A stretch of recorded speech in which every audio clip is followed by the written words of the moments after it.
ఒక్కసారి కొమ్మూరి గోల్డ్ కి కాల్ చేయండి. తాకట్లో ఉన్న మీ బంగారాన్ని విడిపించి మార్కెట్ ప్రైస్ కి వాళ్ళు కొనుక్కుని మిగతా డబ్బులు మీకు ఇచ్చేస్తారు. నమస్తే, వెల్కమ్ టు అవర్ ఛానల్. నేను మీ సిరి. ప్రస్తుతం మనతో పాటు ఉన్నారు ప్రముఖ ఆధ్యాత్మికవేత్త, వాస్తు జ్యోతిష పండితులు, శ్రీ విద్య ఉపాసకులు జయప్రద గారు. అమ్మతో మాట్లాడదాం. అమ్మ నమస్తే. నమస్తే అమ్మ. శ్రీమాత్రే నమః.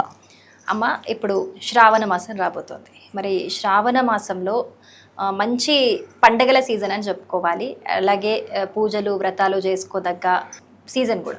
సో సుహాసినులు ఎవరైతే ఉంటారో, నిండు ముత్తైదువులు, ఎలాంటి నియమాలు పాటించాలంటారు శ్రావణ మాసంలో? అలాగే శ్రావణ మాసంలో పండగల ముందు ఈ ఇల్లు క్లీన్ చేయడం, బూజులు దులుపుకోవడం ఇవన్నీ చేస్తుంటారు.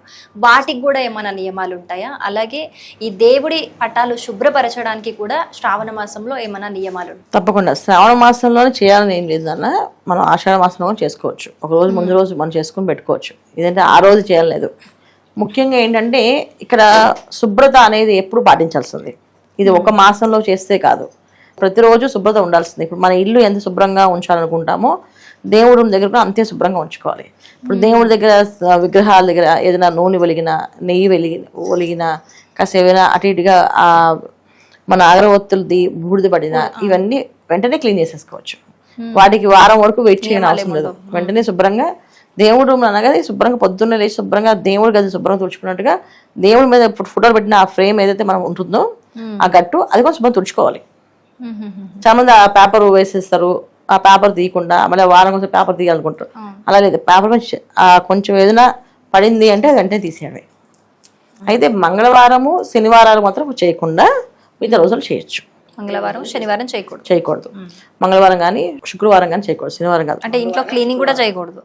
మంగళవారం శుక్రవారం ఇంట్లో క్లీనింగ్స్ చేయకూడదు ఏంటి. ఆ తప్ప మిగతా రోజులు చేసుకోవచ్చు. మంగళవారం పూట మనం పూజలు దుప్పడం కానీ వాళ్ళ పనులు ఏం చేయకుండా మిగతా రోజులన్నీ కూడా చేయొచ్చు. రెండోది ఏంటంటే శ్రావణ మాసం అనగానే వరలక్ష్మి వ్రతానికి మాత్రమే అమ్మవారిలా రెడీ అయిపోయి ఆ రోజు మాత్రమే శుభ్రంగా పూజ చేసుకుంటాం అంటే కుదరదు. శ్రావణ మాసం అంటే ఆ మాసం అంతా కూడా మహాలక్ష్మి ప్రతి ఇంట్లో చూస్తుందంట. ఏ ఇంట్లో ఆవిడ ఎప్పుడు వస్తుందో తెలియదు. వరలక్ష్మి వ్రతానికే వస్తుందని కాదు, వరలక్ష్మి వ్రతం రోజున అందరూ నిష్టగా పూజ చేసుకుంటూ చారుమతి అమ్మవారి కథ చెప్పినట్టుగా ఆ రోజు ఈ కథ నియమం ఉంది కానీ చేస్తాం. కానీ మా విషయంలో ఏంటంటే శ్రావణ మాసం అన్నా కానీ ప్రతిరోజు ఇంటి ముందు అందమైన ముగ్గు ఉండాలి. ఇంటి గుమ్మాన్ని పసుపు రాసి చక్కగా బొట్లు పెట్టి గుమ్మం నిండుగా కనిపించాలి. ఎందుకంటే లక్ష్మీ అమ్మవారి అనుగ్రహం కావాలి అంటే, ఆవిడ అడుగు పెట్టాలంటే ఆ ఇంట్లో గుమ్మంలో ముగ్గు ఉంటేనే ఆ ఇంటికి వస్తుంది ఆవిడ. అది చాక్ పీస్తో కాకుండా ముగ్గుతో వేయాలి. సో ముగ్గుతో అందమైన ముగ్గులు వేస్తే ఖచ్చితంగా అమ్మవారు వస్తుంది. ఈ ముగ్గులు వేసినప్పుడు పక్కన చెప్పులు స్టాండ్లో చెప్పులు గిప్పులు లేకుండా చూసుకోండి. అవి కొంచెం నీట్గా పక్కన పెట్టేసి ఒక ఆర్గనైజ్గా పెట్టుకొని ఆ గుమ్మానికి ఎదురుకుండా ఏమి ఉండకుండా చక్కగా ముగ్గు మాత్రం కనిపించేటట్టుగా చూడగానే ముగ్గు కనిపించాలి. అలా ముగ్గు వేసుకోవాలి. రెండోది, ఇంట్లో స్నానం చేసి స్టవ్ అంటించాలి ప్రతిరోజు కూడా. ఎందుకంటే శ్రావణ మాసంలో ముఖ్యంగా సువాసిని వరలక్ష్మి వ్రతం పూజ చేసుకోవాలనుకున్న వాళ్ళు ఇది వ్రతం అంటే నోము కింద లెక్క.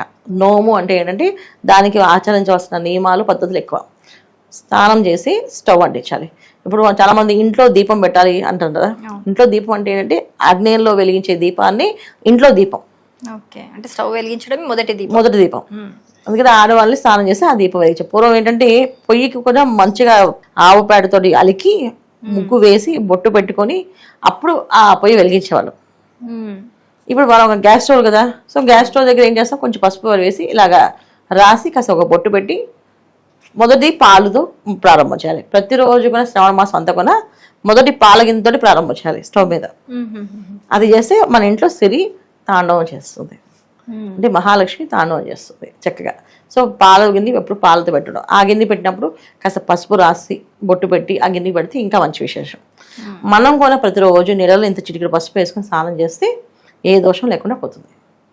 సో ఇలా చేయాలి ఆ శ్రావణ మాసంలో. ఎక్కడైతే ఇంట్లో వాదనలు ఉంటాయో, అంటే భార్య భర్త ఇద్దరు వాదించుకుంటుంటారో, పిల్లలు ఎక్కువ ఏడుస్తూ ఉంటారో, ఎక్కువ ఆర్గ్యుమెంట్స్ జరుగుతూ ఉంటాయో అక్కడ స్త్రీ నిలబడదు. మనం ఎంత చేసి అవి చేయలేదు అనుకోండి, సో నిలబడదు. సో ఇక్కడ మనం చేయాల్సిన ఏంటంటే శ్రావణ మాసంలో ఏ విషయమైనా ఒక పేపర్ మీద రాసి తర్వాత మాట్లాడుకుందాం అని చెప్పి పక్కన పెట్టేసి ఆ ఒక్క మాసం అంటే మనం ప్రతిరోజు పాటించడం అనుకోండి. అందుకే శ్రావణ మాసం ఒక్క మాసం పాటిస్తే ఇంకా సంవత్సరం అంతా పాటించి ఉంటుంది. సంవత్సరం అంతా ఈ మాసం అంతా ఏంటంటే భర్తతో ఆర్గ్యూ చేయకూడదు. చాలా మంది ఏంటంటే వరలక్ష్మి రోజునే కాలు కడిగేసి బొట్టు పెడతారు వాళ్ళకి ఏంటి వాళ్ళని పూజిస్తారు. అవును. కానీ శ్రావణ మాసం అంతా చేయాలి. మ్మ్. ఎందుకంటే మనకి లక్ష్మీ అమ్మవారిని చూస్తే విష్ణుమూర్తి పాదాలతో అలా పట్టుకుంటూ నొక్కుతూ ఉంటుంది ఆవిడ ఎప్పుడు ఎల్లవెళ్ళ అవును, సేవ చేస్తూ ఉంటుంది. అందుకని ఆ మాసంలో మనం శ్రావణ మాసంలో కనీసం భర్తకి ఎదురు చెప్పకుండా భర్త కాళ్ళు దండం పెట్టుకుంటామా కాళ్ళు కడుగుతామా అనేది మన ఇష్టం. అది వాళ్ళ అభిప్రాయాలు బట్టి ఉంటుంది. కానీ వాదించకుండా ఉండడం, గొడవలు ఉండకూడదు, గొడవ పెట్టుకోకుండా వాదించకుండా ఉండడం, ఆర్గ్యుమెంట్స్ చేసుకోకుండా ఉండడం చేస్తే చాలా విశేషం. ఈ శ్రావణ మాసంలో వీళ్ళు చేయాల్సిన పరిహారం ఇంకొకటి ఏంటంటే అందరూ శ్రావణ మాసంలో తలంటు పోసేసుకుంటుంటారు, నీళ్ళు పోసేసుకుంటుంటారు. శ్రావణ మాసంలో శ్రావణ శుక్రవారాలు ఏవైతే పూజలు చేసుకుందాం అనుకుంటామో అప్పుడు గురువారాలు స్నానం చేయాలి. శుక్రవారం పొద్దునే స్నానం చేసి ఆ తలని దులపకూడదు ఇంట్లో. ఆ వెంట్రుకలు పడతాయి, ఇంట్లో ఆ నీళ్లు పడతాయి, అవి మంచిది కాదు. ఎందుకంటే ఆవిడ తెల్లవారే 6 గంటలకల్లా దీపం ఉండాలి ఇంట్లో, ఆవిడ ముగ్గు ఉండాలి. సో అలా ఉండాలి అంటే మనం పొద్దున్నే లేచి స్నానం చేయాలి, తల స్నానం చేయాలంటే గంట పట్టేస్తుంది అందరికీ. సో గురువారం స్నానం చేసుకొని శుక్రవారం పొద్దున్న జడ వేసుకోవాలి. చక్కగా జడ వేసుకొని తలలో ఇన్ని పువ్వులు పెట్టుకోవాలి. కంపల్సరీగా పువ్వులు లేకుండా అమ్మవారి దగ్గర పూజ చేయకూడదు. ప్రతి ఆడబడుచు ప్రతి అమ్మాయి పొద్దున్నే లేచి స్నానం చేసుకుని జడ వేసుకొని ఒక పువ్వేనా తలలో పెట్టుకొని వంటింట్లో వంట వరకు భగవంతుడి సేవ వరకు పువ్వులు ఉండాలి తలలో. తర్వాత ఆఫీస్కి వెళ్ళినప్పుడు తీసేయచ్చు మీ ఇష్టం, కానీ మామూలుగా అయితే పువ్వులు ఉండాలి. ఈ శ్రావణ మాసం ముఖ్యంగా చేస్తుంది తలలో పువ్వులు, కాళ్ళకి పసుపు, ఇవి కంపల్సరీగా ఉండాలి సువాసనలకి. ఇది ఉంటే ఈ శ్రావణ మాసంలో చేసే వ్రతాలన్నీ కూడా ఫలిస్తాయి వాళ్ళకి.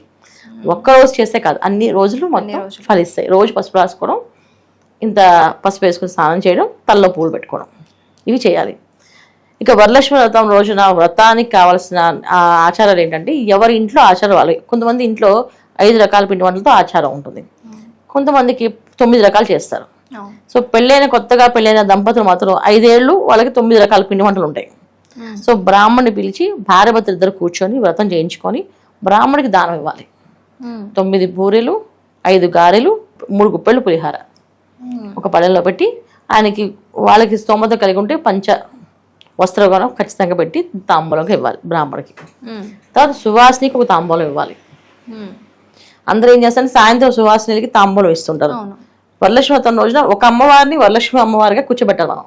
అంటే భోజనం పెట్టి వస్త్రదానం చేయాలి ఆవిడకి. చీర, జాకెట్, పళ్ళు, పసుపు కుంకాలు, తోరం పూజ ఉంటుంది మనకి రోజున. తోరం కట్టడం, అమ్మవారికి తోరం, వీళ్ళకి తోరం కట్టుకుంటారు, ముత్తైదుకు తోరం కడతాం. ఇది చేయాలి. అండి తాంబూలాలు ఇచ్చినప్పుడు దాంట్లో పసుపు కుంకాలు, శనగలు, పళ్ళు, 2 రకాల పళ్ళు ఉండాలి ఏవైనా సరే. ఒక దానిమ్మ, ఒక యాపిల్ ఉండొచ్చు, అంటే 2 బొత్తాయి పళ్ళు పెద్ద ఉండొచ్చు, ఒక కమలా పండు ఉండొచ్చు, అరటిపండు కాకుండా ఇవి పళ్ళు ఉండాలి. జాకెట్ బట్ట మనం కుట్టించుకునే విధంగా ఉండాలి. అంటే ముత్తైదు పెట్టామంటే ఆ బ్లౌజ్ వాళ్ళు కుట్టించుకునే విధంగా ఉండాలి తప్ప ఏదో నామకే వాస్తే పెట్టినట్టు బ్లౌజ్ పీస్ పెట్టకూడదు. అలాగే ఒక చీర పెట్టినా సరే వాళ్ళు కట్టుకునే విధంగా ఉండాలి తప్ప ఏదో నామకే వాస్తే చీర పెట్టినట్టు ఉండకూడదు. అలాంటివి పెట్టండి, అవి తాంబూలం పెట్టాలి. ఇక గాజు కప్పులు కానీ, సీసాలు కానీ, ప్లాస్టిక్ డబ్బాలు కానీ ఇలాంటివి ఏమి ఇవ్వకూడదు. ఇవన్నీ ఇస్తే మనకేం ఫలితాలు ఉండవు. ఇవి ఇస్తే ఫలితం ఉంటుంది, నవగ్రహ శాంతి జరుగుతుంది. శనగలు, చలివిడి, స్వీట్ వంటి చలివిడి. ఒకప్పుడు పూర్వం చలివిడి చేసేవాడు, చలివిడి దొరుకుతుంది మనకి. సో ఇంత చలివిడి ఉండలు, చలివిడి, శనగలు, పండు తాంబూలం, తమలపాకులు, వక్క, ఖర్జూరం, పసుపు కొమ్ములు, జాకెట్ బట్ట, కుదిరితే చీర కొన, ఇవి పోయి తాంబూలం ఇవ్వాలి ముత్తైదుకి. ఇలా ఇస్తే వరలక్ష్మి వ్రతం పూర్తిగా పరిపూర్ణం అవుతుంది. ఇక అలంకరణ విషయంలో అమ్మవారికి ఎవరి ఇంటి ఆచారం ప్రకారం అమ్మవారికి చీర కట్టే ఆనవాయితీ ఉంటే కట్టుకోవాలి. అందుకని వాళ్ళు కట్టారు మనం కట్టకూడదు. ఎందుకంటే వ్రతం నియమాలు ఏంటంటే ఇంటి ఆచారాలు ఉంటాయి, ఏ ఇంట్లో ఆచారం అదే పాటించాలి, మన ఆచారం లేనిది పాటించకూడదు. సో చక్కగా అమ్మవారికి పూజ, కలశం పూజ ఉంటే కలశ పూజ, లేదా అమ్మవారి విగ్రహం పూజ ఉంటే విగ్రహం పూజ చేసుకోవాలి. చేసుకుని నైవేద్యాలు పెట్టుకుని చేసుకోండి. ఆ రోజు నుంచి శ్రావణ మాసం ప్రారంభం నుంచి లాస్ట్ అమావాస్య, శ్రావణ అమావాస్య వరకు ఇంటికి ఏ ముత్తైదు వచ్చినా పసుపు కుంకాలిచ్చి పంపించాలి. ఎందుకంటే అమ్మవారు ఏ రూపంలో వస్తుందో తెలియదు మనకి, ఏ టైంలో వచ్చినా ఎలా వస్తుందో తెలియదు, ఆవిడ ఎలా ఏ రూపంలో వస్తుందో. వరలక్ష్మి వ్రతం రోజే వస్తుందని ఏం లేదు అక్కడ, ఏ రోజైనా రావచ్చు ఆవిడ ఇష్టం, అది ఆవిడ రావాలనిపించి వస్తుంది. అందుకని మనం ఏ ముత్తైదు అని ఇంటికి వస్తే గొప్పకొని ఇంత పసుపు కుంకుమ తాంబూలం ఇచ్చి పంపించాలి అమ్మాయిని, అలా ఉచ్చి చేతిలో పంపించకూడదు. ఈ శ్రావణ మాసం అంతా పాటించవలసిన నియమాలు ఇవి. చాలా చక్కగా చెప్పారమ్మా, ధన్యవాదాలు. నమస్తే అమ్మా, శ్రీమాత్రే నమః.